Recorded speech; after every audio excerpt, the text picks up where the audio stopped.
வக்ரதுண்ட மகாகாய சூரியகோடி சமப்பிரப அவிக்னம் குருமே தேவ சர்வகாரியேஷு சர்வதா.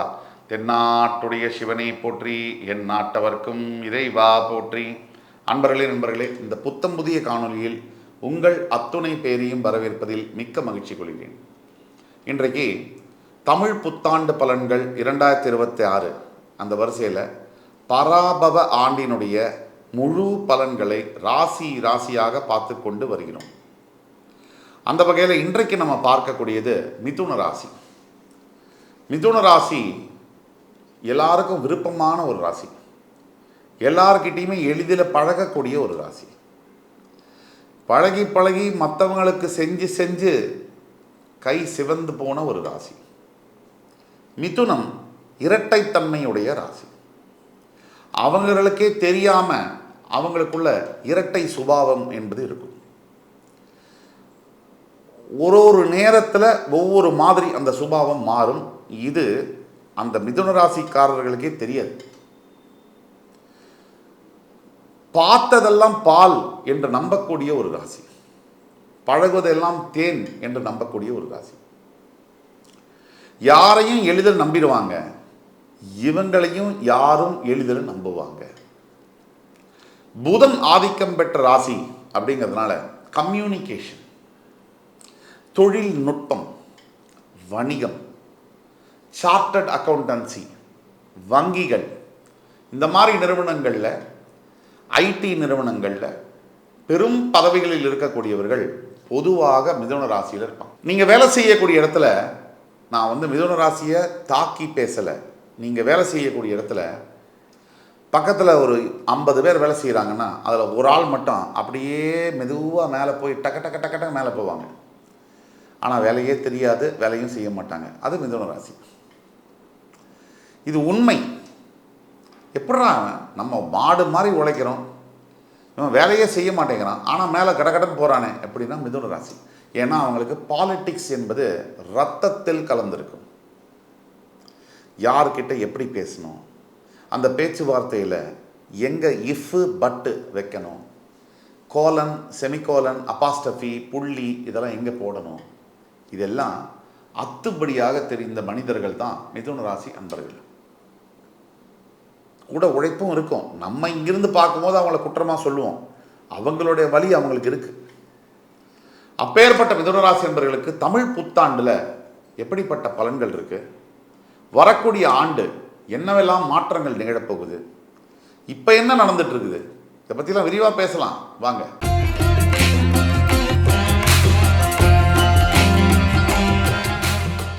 மிதுன ராசி ஒரு அபூர்வமான ஒரு ராசி. காலபுருஷ தத்துவத்துக்கு 3ஆம் வீடு இந்த ராசி. புதன் ஆதிக்கம். இந்த புதன் ஒன்றும் சும்மா இல்லைங்க. படிப்பே இல்லாமல் பாறை ஆளக்கூடியவர்கள், படிப்பறிவு இல்லாமல் இந்த உலகத்தை ஆண்டவர்கள், ஆட்சி நடத்தியவர்கள் யார்? பெரும்பாலும் மிதுனம். உலக அறிவு இவர்களுக்கு அதிகமாக இருக்கு இல்லையா? இந்த உலக ஞானம் அது ரொம்ப முக்கியமாச்சே. தவிர ஞானமே இல்லாதவனோ இந்த வாயில் வடை சொல்றது யாரு? நிறைய அரசியல் புரோக்கர்ஸு, இந்த பாலிட்டிக்ஸில் இருக்கக்கூடிய பல பேர் வாயில் வடை சுடுவாங்க. எதுவுமே இருக்காது, திறமை, படிப்பு, அறிவு எதுவுமே இருக்காது. ஆனால் வாயில் அவங்க பேசுகிறத பார்த்தோம்னா நம்ம நம்பிடுவோம். அது மிதுனம். அப்பேற்பட்ட மிதுனம் இந்த ஆண்டு உங்களுக்கு 10ஆம் இடத்தில் சனி பகவான் வந்திருக்கிறார். உங்களுடைய 9ஆம் வீட்டில் ராகு இருக்கிறார். உங்கள் ராசியிலேயே ஜூன் 2 இன்னும் ஒரு 1.5 மாதத்துக்கு குரு இருக்கார். அதுக்கு பிறகு குரு உங்களுடைய 2ஆம் இடத்துக்கு போய் உச்சமாகி உங்களுடைய 6, 8, 10 வீடுகளை பார்ப்பார். இப்போதைக்கு உங்கள் ராசியின் 3ஆம் வீட்டில் கேது இருக்கிறார். இதுதான் நிலைமை. இதுக்கு என்ன பதில்? மிதுன ராசி என்பர்கள் இந்த கிரகம் குரு, சனி, ராகு, கேதுடைய இதை வச்சு எப்படி இருப்பாங்க? ஏன்னா இந்த கிரகங்கள் தான் பெரிய கிரகங்கள், ஓராண்டுக்கு மேலே மாறக்கூடிய கிரகங்கள். இந்த ஏப்ரல் மாதம் எடுத்துக்கிட்டீங்கன்னா 14ஆம் தேதிக்கு அப்புறம் மாற்றங்கள்லாம் வர மாதம் இல்லை, மாற்றத்தை பற்றி யோசிக்க வேண்டிய மாதம். இந்த மாதத்தில் நீங்கள் சரியாக திட்டமிடுதல் அப்படிங்கிறது, பிளானிங் அப்படிங்கிறது பண்ணலாம். என்ன செய்யலாம், அடுத்தது என்ன உத்தியோகத்துக்கு பண்ணலாம், என்ன பண்ணலாம், கல்யாணம் பண்ணலாமா வேணாமா, இல்லை பணம் சம்பாதிக்கலாமா, இந்த சம்பாதிச்ச பணத்தை எப்படி சேவிங்ஸ் பண்ணலாம், இப்படி யோசிக்க வேண்டிய மாதம், செயல்படுத்த வேண்டிய மாதம் அல்ல. அப்படின்னு என்ன அர்த்தம்? இப்போ செயல்படுத்தக்கூடாது, இந்த மாதம் உங்களுக்கு சரியா இல்லைன்னு அர்த்தம். இந்த கூட்டு கிரகங்கள் உங்களோட 10ஆம் வீட்டில் கர்மஸ்தானத்தில் சூரியன், சனி, செவ்வாய், புதன், இந்த கூட்டு கிரகங்கள் சேரும்போது என்ன ஆகும் அப்படின்னா பயங்கர இன்டென்ஸாக இருக்கும். வேலை செய்கிற இடத்துல அதிக வேலை பலு இருக்கும், டென்ஷன் இருக்கும், ஜாப் டென்ஷன் பயங்கரமாக இருக்கும், ப்ரெஷர் பயங்கரமாக இருக்கும். சாதாரணமாகவே உங்களுடைய மேனேஜர் உங்களுக்கு ஆகாது. இந்த நேரத்தில் வந்து கொளுத்தி போட்டிங்கன்னா தீவாக எரியும். ஆக ஜாக்கிரதையாக இருக்கணும். வேலை செய்கிற இடத்துல ஏப்ரல்லேருந்து ஜூன் 2ஆம் தேதி வரைக்கும் கம்முன்னு இருக்கணும். அவ்வளோதான், ஜம்முன்னு இருக்கும் உங்களுக்கு. இந்த வேலை சம்பந்தப்பட்ட விஷயங்களில் எந்த ஒரு பெரிய முடிவும் எடுக்கக்கூடாது. ஜூன் 2ஆம் தேதிக்கு பிறகு தான் எதை பற்றியும் யோசிக்கணும். வேலை செய்யக்கூடிய இடத்துல கம்முன்னு போகணும். எந்த விதமான பிரச்சனைகளையும் செய்யக்கூடாது. இது வந்து ப்ரீ ப்ரிப்பரேஷனுக்கான மாதம் இது. இப்போ வந்து நீங்கள் அம்பை தாக்குவதற்கு முன்னாடி அம்பை குறி பார்க்கக்கூடிய அந்த நேரம் இது. உங்களுடைய பண விஷயம் அப்படிங்கிறதெல்லாம் ரொம்ப நல்லாவே இருக்கும். எந்த ஒரு கவலையும் பட வேண்டாம். தனிப்பட்ட மிதுன ராசி என்பவர்களுக்கு பணத்தில் பிரச்சனை இருக்குது, கடன் தொல்லை தீராமல் இருக்குது அப்படின்னா கீழே கொடுக்கப்பட்டுள்ள வாட்ஸ்அப் நம்பரில் எங்களை தொடர்பு கொண்டு பேசுங்க. உங்களுக்கான பிறப்பு ஜாதகத்தை பார்த்து உங்களுக்கான துல்லியமான பலன்களை என்னால் கிளியராக சொல்ல முடியும். இந்த ஃபேமிலி ரிலேஷன்ஷிப் அதை பற்றிலாம் பேசும்போது ரொம்ப கவனமாக பேச வேண்டியதாக இருக்குது. தற்சமயம் உங்கள் ராசியிலிருந்து உங்கள் குரு வந்து 7ஆம் இடத்தை பார்த்து கொண்டிருக்கிறார். இந்த குடும்பம் அமைப்பது, ஃபேமிலி திருமணம்குள்ளே போகுது, அப்படிப்பட்ட முடிவெல்லாம் ஜூன் 2க்கு உள்ளார எடுக்க வேணும். இதுதான் அதில் மாற்றங்கள். ஜூன் 2க்கு பிறகு அதை தள்ளி போடணும். ஜூன் 2க்கு முன்னாடி திருமணம் செய்து கொள்ளலாம், இல்லை காதலிக்கலாம். அந்த முடிவெல்லாம் ஜூன் 2க்கு முன்னாடி எடுக்கணும். இதுதான் இதில் உள்ள வித்தியாசம். அதே மாதிரி படிக்கக்கூடிய மாணவ மாணவியர்களுக்கு பார்த்தீங்கன்னா ஃபஸ்ட் கிளாஸாக இருக்குது டைம். மிதுன ராசியில் இருக்கக்கூடிய ஸ்டூடெண்ட்ஸுக்கு த பெஸ்ட் டைம். படிக்கலாமா, உங்களுக்கு என்ன வேணுமோ நீங்கள் படிக்கலாம். நீங்கள் நினச்ச இடத்துல நினச்ச நேரத்தில் அந்த அட்மிஷன் கிடைக்கும். தைரியமாக படிங்க, நிறையா ஜெயிச்சுட்டு வாங்க. அதே மாதிரி ஹெல்த் ஆரோக்கியம் பற்றி பேசும்போது பெரிய ஹெல்த் இஷ்யூலாம் எதுவுமே வராது. ஆனால் பிரயாணத்தை மேற்கொள்ளும் போது, ட்ராவல் பண்ணும்போது மட்டும் ஜாக்கிரதையாக இருக்கணும்.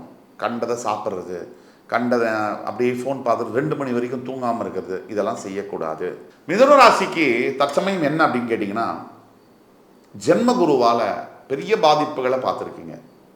அது உங்கள் உடல் ஆரோக்கியத்தை மட்டும் இல்லாமல் உங்களோட நிம்மதி, உங்களோட குடும்ப நிம்மதி எஸ்பெஷலாக தொலைஞ்சிருக்கு. இந்த கணவன் மனைவி, மிதுன ராசிக்குள்ளே இருக்கக்கூடிய கணவன் மனைவிக்குள்ளே வர்ற சண்டை தலைவன் தலைவி திரைப்படத்தில் வரும் பாருங்க, அந்த மாதிரி அவங்க 2 பேரும் ஒன்றா சேர்ந்தாலும் ஊரில் இருக்கிறவங்கலாம் குழம்பி சின்னாபின்னமாயிருவாங்க பாருங்க, அந்த மாதிரியான அமைப்பில் இருக்குது. தவிர கணவன் மனைவி விவாகரத்து கேஸ்லாம் கூட பல பேருக்கு நடக்குது. இதில் குழந்தைகள் தவிப்பது என்ன, நடுவில் மாட்டிக்கிட்டு அப்பா வந்து குழந்தைங்களை பார்க்க முடியாமல் இருப்பது என்ன, இது ஒரு ட்ரெண்ட் இல்லை. இப்போ ஒரு அப்பா வந்து குழந்தைங்களை வந்து பார்க்க முடியாது, அது ஒரு ட்ரெண்டு. அந்த மாதிரி இருப்பது என்ன. ஆக இதெல்லாம் குடும்பத்துக்குள்ளே ஏகப்பட்ட பிரச்சனைகள். சில கணவன்மார்களும் தவறு செய்கிறார்கள், சில மனைவிமார்களும் தவறு செய்கிறாங்க. இப்போ இதெல்லாம் போய் யார் தலையில் விழுது அப்படின்னா, அந்த எதுவும் பாவம் செய்யாத ஒரு குழந்தைங்க மேலே போய் விழுது. அந்த குழந்தைங்க வந்து அம்மா யார் அப்பா யாருன்னு தெரியாமல் மிதுன ராசி பிறந்த குழந்தைகள், மிதுன ராசிக்காரர்களுக்கு பிறந்த குழந்தைகள் அவஸ்தைப்படுகிறார்கள். இதெல்லாம் மாறக்கூடிய ஒரு காலம். ஜூன் 2ஆம் தேதிக்கு பிறகு இதெல்லாம் மாறும். அதே மாதிரி மிகப்பெரிய விஷயம் என்ன அப்படின்னா, மிதுன ராசி நண்பர்களுக்கு இப்போது வெளிநாட்டில் யாராவது ஒர்க் பண்ணணும், இல்லை கல்யாணம் பண்ணணும், இல்லை எங்களுக்கு வந்து ஒரு படிக்கணும், இந்த மாதிரி காலகட்டங்களுக்கு ஒத்த காலகட்டமாக இருக்குது. இந்த 10ஆம் வீட்டில் கூட்டு கிரகங்கள் இருக்கிறத மட்டும்தான் நீங்கள் கொஞ்சம் கவனமாக பார்க்கணும். இதனால் வேலை செய்யக்கூடிய இடத்துல முதுகில் குத்துறது, பின் கூடவே இருந்து குழிப்பறிக்கிறது, இப்போவே நீங்கள் இதெல்லாம் உஷாராயிடணும். வேலை செய்யக்கூடிய இடத்துல எப்படி வந்து சிறந்த நண்பர்கள் இருக்க முடியும்? எல்லாரும் போட்டியாளர்கள் தாங்க. யாருமே வந்து நீங்கள் போய் இது வந்து ஒரு முட்டாள்தனம். வேலை செய்யக்கூடிய இடத்துல இருக்கவங்கள்ட்ட வந்து என் மேலே நேர்மையாக இருப்பாங்க, அன்பாக இருப்பாங்கன்னு பார்த்து அவங்கள்ட்ட வந்து உண்மையை பேசுகிறது வந்து ஒரு முட்டாள்தனமாக தான் நான் பார்க்குறேன். எப்படி இருக்க முடியும்? உங்களோட சக போட்டியாளர் ஒரு கிரவுண்டில் ரேஸில் ஓடுறீங்கன்னா உங்களுக்கு பக்கத்து கட்டத்தில் 4 பேர் ஓடுறான், அவன் எப்படி உங்களுக்கு நல்லது செய்யணும்னு நினைப்பான்? இந்த வித்தியாசத்தை நீங்கள் புரிஞ்சுக்கணும். காசிப்பிங் அப்படிங்கிற பேரில் உங்களுடைய பர்சனலான விஷயத்தெல்லாம் நீங்கள் வேலை செய்கிறவங்களுக்கு சொல்லி அதுக்கு பிறகு வரக்கூடிய பாதிப்பு உங்களுக்கு தெரியாது. அது பர்சனல் லைஃப்லேயும் சரி, அஃபிஷியல் லைஃப்லேயும் சரி. அதனால் நீங்கள் 10ஆம் இடத்துல கூட்டு கிரகங்கள் இருக்கிறதுனால மிதுன ராசி அன்பர்கள் கூட வேலை செய்கிற கொலைக்கிட்ட நான் மனசை விட்டு பேசுகிறேன், இவன் தான் நண்பன், இவ தான் தோழி, இப்படிலாம் பேசுனீங்கன்னா டயர் பஞ்சர் வந்து கன்ஃபார்ம்டு. இப்போ நடக்கலைன்னா ஒரு மாதம் கழித்து நடக்கும். ஆக கொலீக்ஸில் வந்து நல்லவங்களெல்லாம் யாருமே இருக்கவே முடியாது. நீங்கள் ஜாக்கிரதையாக இருக்க வேண்டிய இடம் தான் கொலீக்ஸு.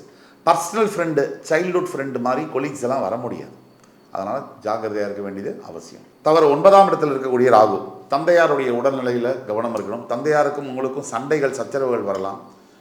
3ஆம் இடத்தில் இருக்கக்கூடிய கேதுவினால கண்டிப்பாக சகோதர சகோதரிகள், தம்பி தங்க இவங்களோட உங்களுக்கு பிரச்சனை ஏற்படுறது வில்லங்க ஏற்கனவே இருக்குது, இன்னும் அதிகப்படும். அப்போ எங்கெல்லாம் நம்ம ஜாக்கிரதையாக இருக்கணும் அதை சொல்லணும்ல. அப்போ ஜென்மகுரு இன்னும் 1.5 மாதத்தில் விலகி ஜூன் 2ஆம் தேதி மாறினதுக்கு பிறகு உடல் உபாதைகள்லேருந்து உங்களுக்கு ஒரு விடுதலை கிடைக்கும். அதே மாதிரி கடன் தொல்லைகள், இந்த வம்பு வழக்கு, போலீஸ் வழக்கெல்லாம் இருந்தால் அதிலிருந்து விடுதலை கிடைக்கும். இப்போ நம்ம சொல்லக்கூடியது எல்லாமே பொது பலன்கள். உங்களுடைய பிறப்பு ஜாதகத்தில் இருக்கக்கூடிய பலன்கள் தான் 60-70% வேலை செய்யும். உங்களுக்கு உங்கள் வாழ்க்கை சம்பந்தப்பட்ட குறிப்பிட்ட கேள்விகள், நிறைய பிரச்சனைகள் இருக்குன்னா கீழே கொடுக்குள்ள வாட்ஸ்அப் நம்பரில் எங்களை தொடர்பு கொண்டு நீங்கள் பேசுனீங்கன்னா உங்களுக்கு துல்லியமான ஒரு பலனை என்னால் சொல்ல முடியும். உங்கள் வாழ்க்கை மாற்றங்கள் அங்கிருந்து தொடங்கும். ஆக மிதுன ராசி அன்பர்களை பொறுத்த வரைக்கும் ஜாக்கிரதையாக இருக்க வேண்டிய காலகட்டங்கள். எல்லாம் தன்னால் வரும், தடியால் அடிக்க வேண்டாம் அப்படிங்கிறதான் நம்ம சொல்கிறோம். இந்த வீடியோ உங்களுக்கு பிடிச்சிருக்கும்னு நம்புகிறேன். அடுத்து வரும் காணொலியில் மறுபடி என் அன்பிற்கினிய மிதுன ராசி அன்பர்களை சந்திக்கும் வரை உங்களிடமிருந்து விடைபெறுவது உங்கள் சுபாஷ் பாலகிருஷ்ணன். நன்றி, வணக்கம், வாழ்க வளமுடன்.